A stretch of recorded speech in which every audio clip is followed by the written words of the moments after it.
Na, paulit-ulit lang. Totoo yun. Ang nangyari sa'yo, ganito. Tagal na to eh. Ganito yung nangyari kay ma'am. Parang Maliwanag ko sa'yo. One Ganito to yung six nangyayari sa'yo. Piriformis or sciatic nerve. Nandyan ang pondo niyan sa puwet. ito master. Na ano, Maliban na lang kung hahawakan kayo sa front. Talagang pati ako magpakulong kahit tanggalin ko siya. ito May dito. pakulong ko siya. Parang may ugat din dito na ipit eh. Kasi naipit to sa ano yung pisalan ng ano tinapay. Mm. O ito. Parang may ano siya dito. May uncomfortable. Oo nga eh. Parang nag-iganon mo siya. Hindi. Iyan mo nga ako. Grip mo ako. Asan dito? Laksa mo. Hindi. Grip. Ganyan. Ano dito?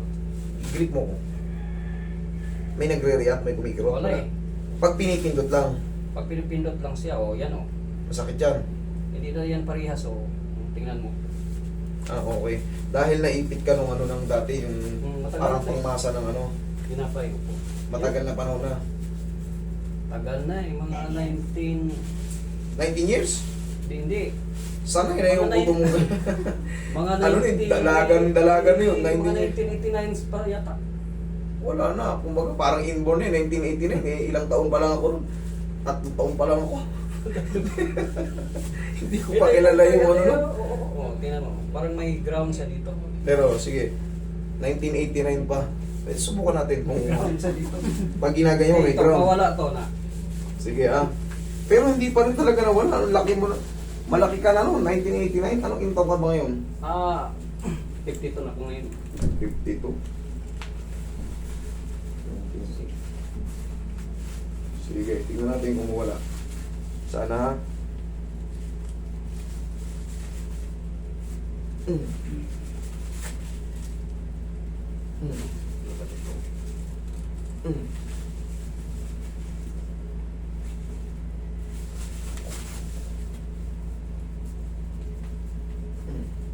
Puso ko kondo dito. O yan, komportable ka. Okay naman. Okay, very good. Pero sana tuluyan na po. Oh, kita mo, natanggal yung ibig sabihin yan. Sign yan, natanggal ko yung pagkaipit. Good sign yan. Pag napahinga ka pa ng mga ilang araw, sabi ko nga, 3 to 4 days pataas, yan yung pinaka-best shot. 1 to 2 days kasi kung talagang hindi ma-perfect, may mga putik-putik pa. Tapos kung malaki talaga yung pamamaga natin na malaki yung impingement na damage. Kasi halos naiyak na ako paggabi kasi yun nga ang Magra-rajit yan. Rajit talaga siya. Hmm, Tapos gumagalaw. isang posisyon lang ako. Ang hirap matulog ng maayos. Pero kita mo, ang tagal natin nag-usap nung nakahiga ka. Diba? Roy, pengi pa ng konti. Tapos ito matagal na dito. Yan sa'yo. Hindi ka naman severe pag ganun lang. Pero matagal na. Bulging disc yan. Once na napapagod tayo, kumbaga warning yun eh. Mapapagod kayo, nagbuhat tayo ng ano, eh, sasakit-sakit ng balakang natin. Pakaraniwan Parang lang yun. pilay na siya tapos kung malamigan siya. Kumikirot. Kumikirot siya.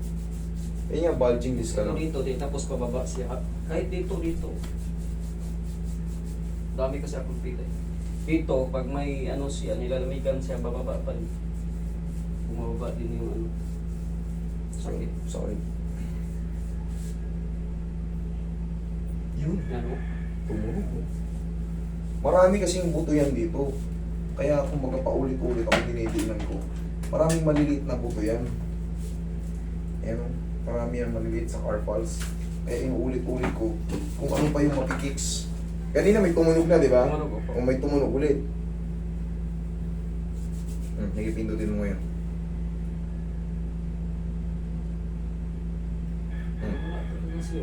May sinasabi ko sa'yo, pumunta-punta kayo nito ngayon natanggal. Kasalanan nyo yan ha. Maaring meron dyan matira, maliit. Mga, yun nga, paglipas ng 3 to 4 days, yun na yung pinaka-best shot. Kumbaga yung best na pakiramdam. Kanina, isang pindot na, meron ka agad. Ngayon, minahanap mo na lahat. O, di ba, gumanda ang pakiramdam mo. Dito naman tayo sa balakang. Ay, wait. Dito. Sige. Dito. Wait lang. Tsaka lang muna. Meron akong gagawin. Lahat ng mga sakit-sakit nyo dyan, connected dyan sa leg. Malaking bagay yan. Wait lang ha. koneksyon. Sana mawala na. Gulat siya. Ikaw patagilid. Dito. O, ikaw patagilid. Higa po, higa. Ikaw patagilid. Yan, para yung balakang mo. Tamaan na natin. Nakachamba ako. 1989 pa.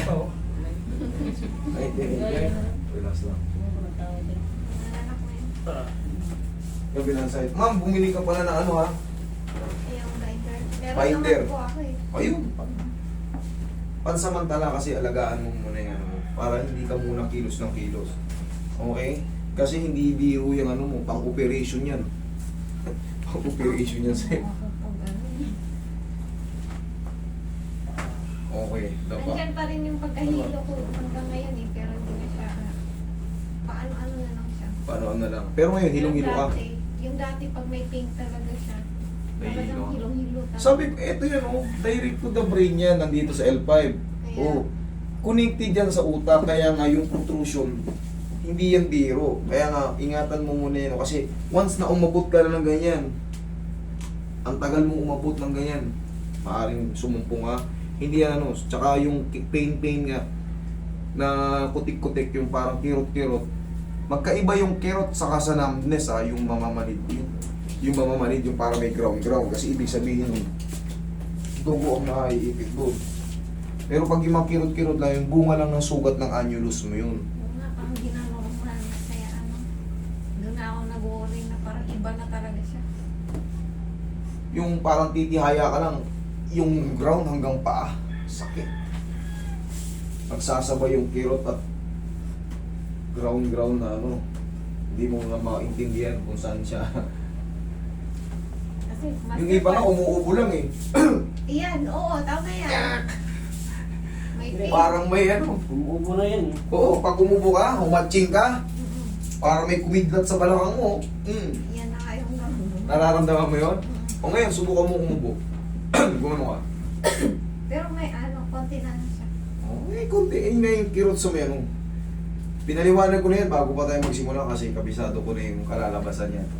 At, yung ano, siyempre minsan hindi ma-perfect kagad, kaya pinababalik ko. Pero kita nyo naman, lumapit kay rito, maganda yung resulta. Eh, salamat sa Diyos na pare-pares tayong ano, goods. Sana palaging goods. Siyempre, mahirap pag may nararamdaman tayo sa katawan natin. Parang wala ka ng pag-asa. Yung lakad mo, hindi mo maayos. Hihiga ka kung kailan. Siyempre, ang kapahingahan natin, paghiga, eh hindi ka makahiga, may masakit. Eh paano na lang tayo magpahinga, nakaupo? Nakapatagilid pa, kasi pag gumanon ka, masakit na naman. Yun nga po yun. Naramdaman ko rin yan noon. Binuwat ko yung ano ng anak ko, bag ng anak ko. Pagod na pagod ako rito. Binuwat ko ng gano'n. Bigla. Nagmamadali kasi medyo umuulan-ulan. Binuot ko ng ganun. Naramdaman ko talaga gumano. Parang may gumalaw. Pero ko siyempre, kaya kong ayusin. Ginawan ko talaga ng paraan. Tapos, pinuposisyon ko yung katawan ko dyan. O Roy, hawakan mo ako rito. Roy, dito mo diinan, sabay. Kung baga sinasabayan ko, siyempre alam ko yung posisyon kung paano ko maayos eh.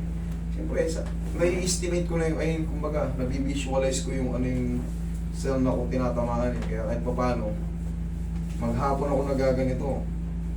Pero, awa ng Diyos, malakas naman tayo. Pagka alam ko na may maano, pinuposisyon ko na yung katawan ko dyan. Oroy, hatakay mo yung ano ko. Diinan mo yung dito ko. Yan yung nangangawit, diinan mo. Ako nang bahala, iuusog ko yung kamay niya, gagano ko yung ano ko. O, hindi, usog ka ba, baba mo.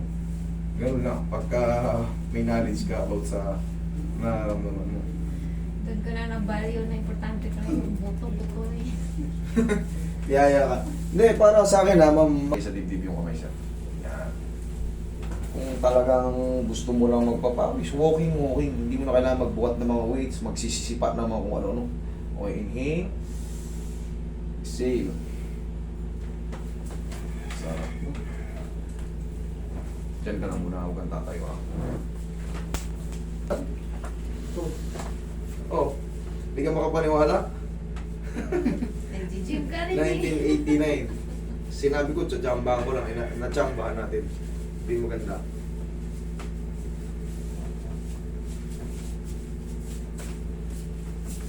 Shout out mo na yung master mo. Okay, upo ka. Master instructor. Idol ka na doon yung master. Pinafollow ka na niya before. Ay, salamat. Malaking bagay, marami kayong matututunan sa ano, sa mga, yung vlog ko. Kumbaga marami akong tinuturo dyan. Kahit pa paano. Oo, kita nyo, nakikita. Marami akong tinuturo dyan. So kung may mga kaibigan kayo na mild lang, makurbo, dumiko yung mga gano'n. Oo, napanood na. Madali nyo yung gagawin pagka ano, pagka nanonood kayo ng mga vlog. Parang masakit tingnan eh. Masakit tignan pero nasaktan ka ba? Nasaktan ba kayo rito? Hindi. Ayun, Walang aray-aray, oh, di ba? Parang pili nyo, mukhang masakit to, i-adjust ha. Oh, naranasan nyo humiga rin sa board. Sumigaw ba kayo? Hindi. Huwag lang kayo pupunta rito na may frozen shoulder talaga. Siyempre yan, talaga magbaon kayo ng 10 kilo lakas na loob. May mga heel spar bone kayo, plantar fasciitis, magang-magang tuhod. Kahapon pa lang, inilapit nyo kagad. Eh magbaon kayo ng ano, 10 kilo lakas na loob.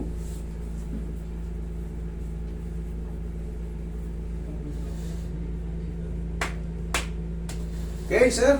Oh, pinaligo. Siya hindi na sa Wednesday, ako na lang master. Ikaw lang. Sa'yo ang severe.